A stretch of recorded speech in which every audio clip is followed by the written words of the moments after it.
So today I've wrote a little article, hopefully a helpful article for you, for all my followers, in relation to how to set up our environment to set us up for success and not failure when it comes to controlling our eating habits. So I'm going to talk a little bit about a few little things that we can do around the house, around our environment, around work, that are going to help us be successful with our goals rather than hinder us with them. So let's get straight into it. So I've put together some handy tips, some useful hints and things that you can do yourself in order to create your setup, make your setup a little bit more beneficial to you. Let's go through them. First of all, I want to say that, we need to, it's important that we know our enemy. So think about the foods that you find really difficult to say no to when they're in the house. It's like, if you have one, you need to have everything that's there. For me, if I open a packet of biscuits, I have to nail a full packet. So I know myself, don't have biscuits in the house. If I have biscuits in the house and I open one, I'll end up nailing a lot. I mean, what I would say is make a list of all of those things that you can't control yourself around, and don't have them in the house. If not in the house, you can't binge on them. Making a list is a really good idea, because if you make a list, you've got a clear-cut idea of exactly the foods you need to avoid. So if you make this list and you write them all down, in future you won't have to think twice. You'll go, boom, that's on the list. Maybe not. Maybe once a month. Maybe not this week. Whatever.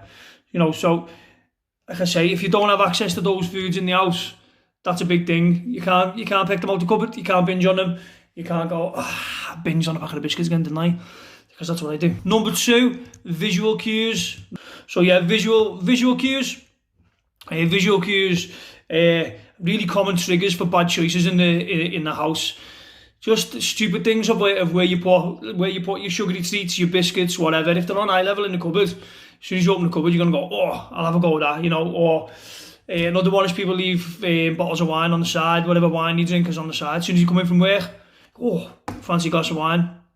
If it's not there, maybe that won't be triggered. Maybe you won't fancy that glass of wine. Maybe you won't even think about it. So just visual cues, things that you can see, things that are easily in sight, easily in reach. Make these things more difficult to get to.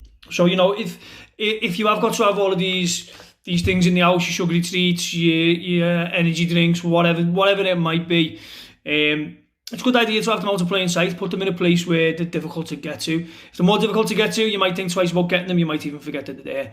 But having them in plain sight is just going to go, boom, I want that. I want that. So visual cues are massive. So you can set that up yourself. You can make a tweak on where you put those things, how easy those things are to get, and you might just find that you're not reaching for them as often.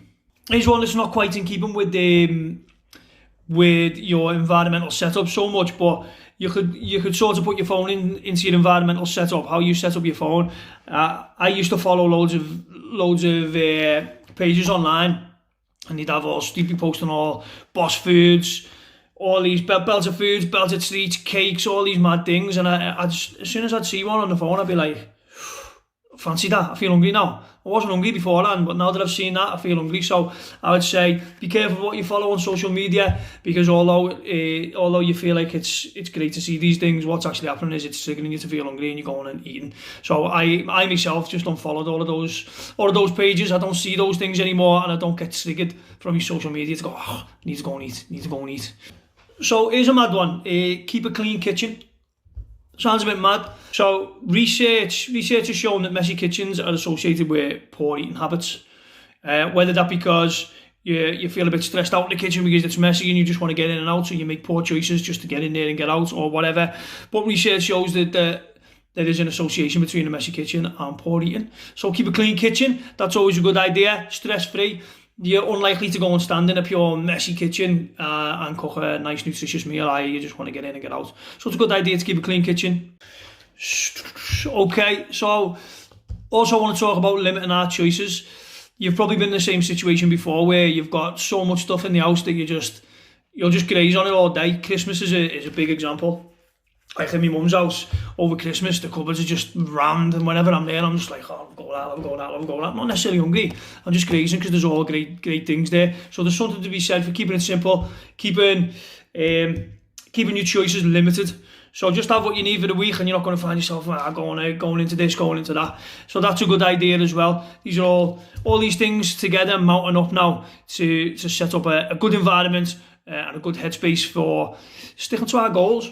Another good one, let's look to pinpoint your rituals and your habits. Like, try and figure out, think about when it is that you make these bad choices. Try and figure out if there's a pattern to it, and see if you can tweak them, eradicate them.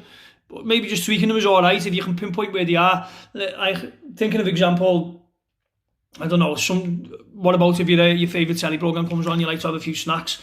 If that's the same time, if that's happening the same time every day, then maybe try to replace whatever snacks you're having with that programme. Maybe something a little healthier, maybe it's a little less calorie dense, whatever, maybe just half the snacks. But if you can pinpoint your rituals, pinpoint when it's happening, you can plan in advance to try and make better choices for that particular moment. A big one for me is hangovers. If I've got a hangover, I'm going straight to Domino's the following day. And it's dead easy just to go, I'll get a large pizza, chicken kickers, cookies, bottle of Coke, whatever. If you can see it coming, you can say to yourself, right, it's inevitable, I've got a hangover, I'm going to get that Domino's because I want it. But what if I just get the pizza and I get the Diet Coke? You could half the amount of calories you take, you're still going to get what you want. But because you pinpointed that ritual, you pinpointed that habit, you know what's coming, you can go, right, okay, let's make some tweaks. Also, when we think about our environment, we got to think about the people that we live with as well. Are they on board? Do they understand your goals? Are they making it easy for you? Are they making it hard for you? It's always worth sitting down with those people that you live with, having a conversation with them and saying, look, this is what I'm doing. If you're planning on, I don't know, getting a takeaway in the middle of the week, don't tell me or don't invite me to it or whatever. Just don't say nothing.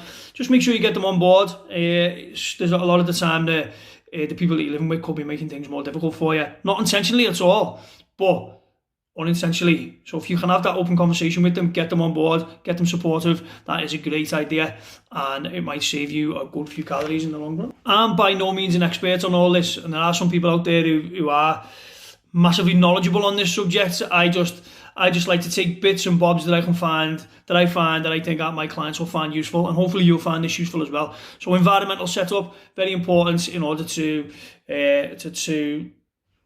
make what you're doing easier rather than more difficult. Once you nail down your environment, it becomes a lot easier to make good choices. Much easier. So nail your environment down, set yourself up for success, not for failure. Nah, I mean?